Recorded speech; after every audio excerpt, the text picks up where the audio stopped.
ሰላም የኢዲቲዩብ ተከታታዮቼ እንዴት ናችሁ? ከዚህ በፊት ስለ አኳሪየስ ሊዮ እንዲሁም ደግሞ ስለ ፓይሰስ ኮከቦች ሰርቼላችሁ በጣም እንደወደዳችሁት በኮሜንት ነግራችሁኛል። እንዲሁም ደግሞ ከናንተ ጋር አብዛኛው ነገር እንደሚመሳሰልም ነግራችሁኛል። በጣም አመሰግናለሁኝ። ያላያችሁት ካላችሁ ሊንኮቹን ዲስክሪፕሽን ላይ አስቀምጬላችኋለሁ፣ ገብታችሁ እዩት። ዛሬ ደግሞ ከነዚህ ከ12 ኮከቦች አንዱ የሆነውን ቪርጎን ይዤላችሁ መጥቻለሁ። በመጀመሪያ ግን ይሄንን ቻናል ሰብስክራይብ በማድረግ አብሮነታችሁን አሳዩን። ላይክ በማድረግም ቪዲዮውን ጀምሩ ትላለሁኝ። ወደ ቪዲዮ። ቪርጎ በድንግል ይመሰላል። ሁሉም ቪርጎዎች ግን ድንግል ናቸው ማለት አይቻልም። እርግጥ ነው ሴተላጤዎችና ወንደላጤዎች ሆነው በድንግልናቸው የሚዘልቁ ቪርጎዎች ሞልተዋል። በዚህ ልክ ግን አግብተው ወልደውና ከብደው የሚኖሩ ቪርጎዎች ብዙ ናቸው። በጣም የሚቀብጡም አሉ። ጋብቻ ለቪርጎዎች ተፈጥሮ ከበድ ይላል። ሲገቡበትም በስሜት እሳት ተቀጣጥለውና በፍላጎት ሙላት ተጥለቅልቀው አይደለም፣ በጥንቃቄና በእርጋታ ይገቡበታል። አንዴ ከገቡበት ግን ጋብቻን ያውቁበታል። ለትዳር ጓደኛቸውና ለልጆቻቸው ሙትት ይላሉ። ያገባውንም ይሁን ላጤውን ቪርጎ ለይቶ ለማወቅ አያስቸግርም። ቁጥር 1 ምልክቱ ጩኸትና ጫጫታ አያበዛም። አንደበቱ ቁጥብ ነው። አልፎ አልፎ ካልሆነ ብቸኝነትን ያዘወትራል። ከእጁ ወይም ከኪሱ መጽሐፍ አይታጣም፣ በተለይ መዝገበ ቃላቶች። ለጥቃቅኑ ነገር ሁሉ ትኩረት ይሰጣል። 10 ብር ከ50 ሳንቲም ለሚያወጣ ዕቃ 11 ብር ከፍሎ 44 ሳንቲም መልስ ይጠብቃል። ወይም ደግሞ አንዳንድ ሳንቲሞች ከኪሱ አይጠፉም።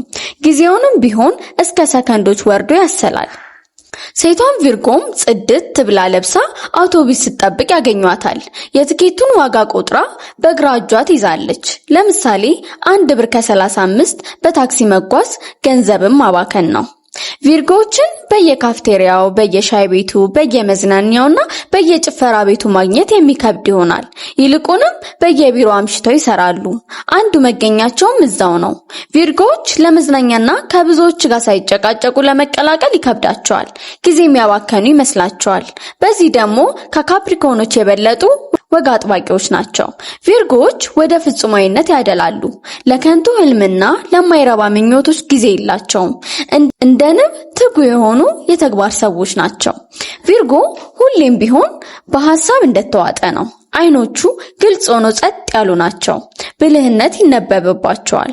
ቪርጎ አይስቅም እንጂ ፈገግታው የውስጥ ጭንቀቱን ይሸፍንለታል።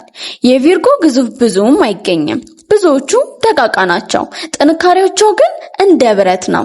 አብዛኞቹ ቪርጎዎች የደስደስ አላቸው። አፍንጫ፣ ጆሮና ከንፈራቸው ምጥን ያለ ነው።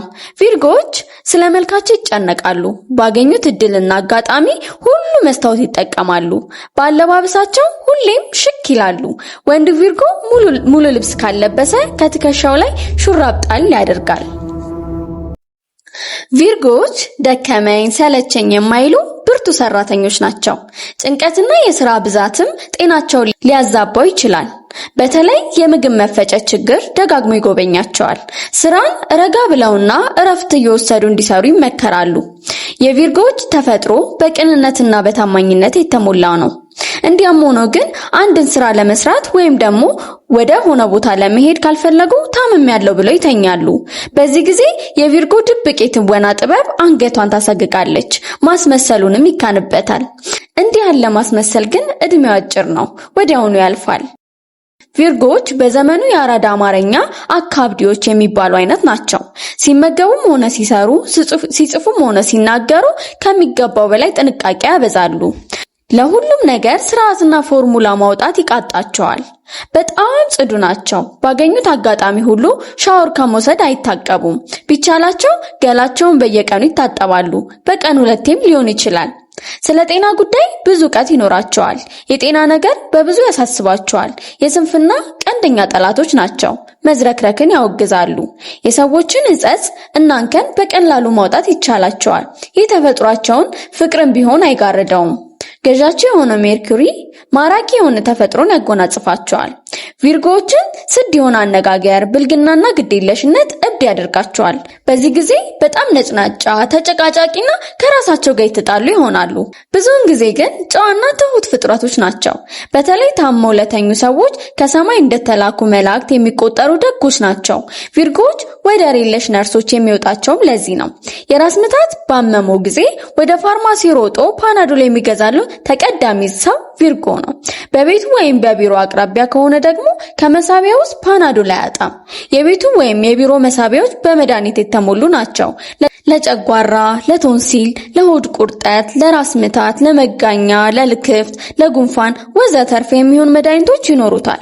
ከጓሮ ደግሞ ጤና አዳም፣ ዳማከሴ፣ ነጭ ሽንኩርት የመሳሰሉትን ይተክላል። ቪርጎ በጉዞ ላይ ሲሆን ብዙዎቹ መድኃኒቶች አነስ ባለ ሻንጣ ውስጥ አድርጎ ይዞራል። ሳሙናና መሰል ነገሮችንም አስቀድሞ ይሸምታል። ለእርሱ የሚስማማ የገላና የጥርስ ሳሙና በሄደበት ከተማ ላይ ይገኝ ስለሚችል ይጠነቀቃል። ሌላው ምክንያት ደግሞ ዋጋቸውም ውድ ሆኖ ሊያስከስረው ስለሚችል ቪርጎ የብክነት ጠላትና የቁጠባ ደግሞ እናት ነውና በጉዞ ላይ ሲሆን ውሃውን ይዞ ይጓዛል። ይህም ለጥንቃቄ ነው። ማን ያውቃል እዚህኛው ከተማ ያለው ውሃ አንዳች ብክለት ያለበት ቢሆንስ? እነዚህ ሰዎች የልማድ ባሮች ናቸው። አንዳንዴ ከመሰረቱት የህይወት አዙሪት ለመውጣት ይቸገራሉ።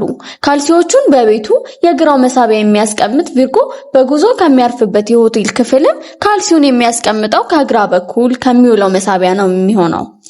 የቪርጎ የፍጹምነት አባዜ አንዳንዴ ቅጣጣ አይነት ሊሆንም ይችላል። በ8 ደቂቃ ይደረስልኝ ያለ የእንቁላል ጥብስ በ8 ደቂቃ ከ15 ሰከንድ ከደረሰ አገር ይያዝልኝ ይላል። የስልክ አገልግሎት ሂሳቡ 40 ብር ከ58 ሳንቲም ከሆነ 40 ብር 25 ሳንቲም እና 3 ባለ 1 ሳንቲም ፍራንኮችን ይዞ ከክፍያ ጣቢያው ይሄዳል። 40 ብር ከ30 ሳንቲም ከከፈለ ደግሞ የ2 ሳንቲም መልስ እንዲሰጠው ይጠይቃል።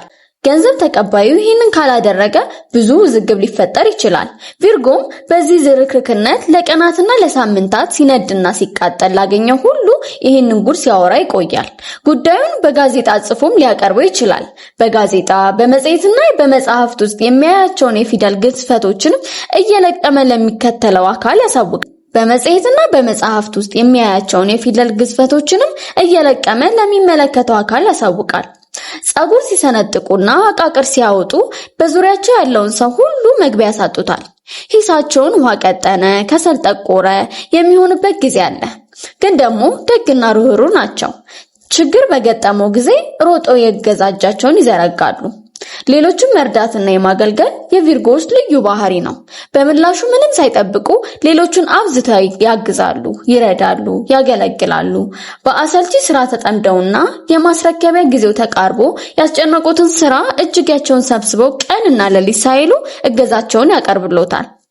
ቪርጎዎች የተዝረከረከን ያስተካክላሉ፣ የቆሸሸን ያጸዳሉ። ተጀምሮ የተቋረጠን ስራ በራሳቸው ፍቃድ ሰርተው አጠናቀው ያስረክባሉ። በግዴለሽነት የተሰራን ስራ እንደ አዲስ ጀምረው የተሟላና የተስተካከለ አድርገው ያቀርባሉ። በእንግድነት በተገኘ ጊዜ ከማዕድ በኋላ ዕቃ በማነሳሳትና በማጣጠብ የጋበዙትን ቤተሰቦች ለመርዳት ቪርጎ ቀዳሚ ሆኖ ይገኛል። እንደ ሊብራዎች ሁሉ ቪርጎዎች ስለ አኗኗር ልማዳቸውና ስለ ባህሪያቸው ሲነገራቸው ያንን ለመቀበል ይቸገራሉ። ቪርጎን ስለ ጤና፣ ስለ ንጽህና፣ ስለ ስርዓትና ስለ መሰል ነገሮች ከመጠን ያለፈ ጥንቃቄ ታደርጋለህ ቢሉት ይህንን ይክዳል።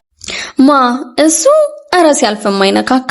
አንዲት ሊብራ ሁሌም በሁሉም ጉዳይ ላይ መከራከር ትወጃለሽ ቢሏት አይደለም ይህ ስህተት ነው ብላ እንደገና ክርክር ትጀምራለች። ቪርጎዎችም እንደዚሁ ናቸው። የቪርጎ ኮከብ ያለውን ሰው ከሰዎች መሃል ነጥሎ ለማወቅ ብዙ አያስቸግርም። ቪርጎ ለረጅም ሰዓት ከአንድ ቦታ መቀመጥ አይሆንለትም። ደጋግሞ ከመቀመጫው ይነሳል፣ ወዲያና ወዲህ ይንጎራደዳል፣ ይንቆራጠጣል። ፊቱ ላይ ግን መረጋጋት ሰፍኖ ይታያል። ይህም አንዱ የቪርጎ መገለጫ ነው። ሜርኩሪ በዋናነት የጄሚናዮች ገዥ ፕላኔት ነው። ቪርጎዎች የሚተዳደረው በአደራ ነው። የቪርጎዎች ኩነኛው ገዥ ፕላኔት እስካሁን አልተገለጠም። ቨልካን ይባላል። ቪርጎዎች ቁጥቦችና ቆጣቢም ናቸው። ገንዘባቸውም ሆነ ፍቅራቸውን የሚሰጡት በቁጠባ ነው። ገንዘብን አይዘሩም፣ በፍቅራቸውም ብዛት አያጥለቀልቁትም። ደግነትን ግን ያደርጋሉ።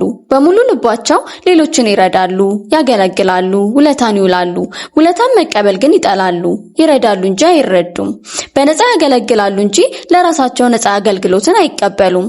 የማንም ጥገኛና ተረጂ መሆንን አጥብቀው ይፈራሉ።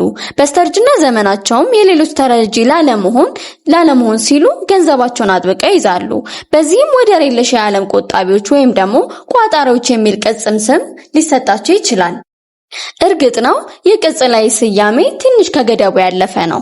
በቂ ገንዘብ ካለና ለወደፊቱም የሚያሰጋ ነገር ካልታያቸው ቪርጎዎች ዘና ያለ የገንዘብ አያያዝ ይኖራቸዋል። እጅና እግር ብሎም ሙሉ ጤና ላላቸው ተመጽዋቾች፣ ስራ ፈቶች ርህራሄ የላቸውም። ለተቸገረ ወዳጅና ወገን ግን ቸር ናቸው። ቆሎ ቆርጥመው የቋጠሯትን ጥሪት የሚወድ ሰው በተቸገረ ጊዜ ያወጧታል። ክፉ ሰው ለክፉ ቀን ይሆናል የሚባለው አማርኛ ለቪርጎዎች ሳይመጥን አይቀርም። እንግዲህ ተከታታዮቼ ዛሬ ስለ ቪርጎ ይሄንን ለእናንተ አደረስኳችሁ። ልክ እንደዚህ ቀደሙ ኮሜንት ላይ ከእናንተ ጋር ወይም ደግሞ ቪርጎ የሆነ የምታውቁት ሰው ምን ያህል እንደተመሳሰለ አሳውቁኝ። በቀጣይ ደግሞ የማንን ኮከብ ይዤላችሁ እንደምመጣ በኮሜንት አሳውቁኝ። ሰብስክራይብ ብታደርጉኝ ስሰራ ቀጥታ ለእናንተ ኖቲፊኬሽን ያሳውቃችኋል። ባይ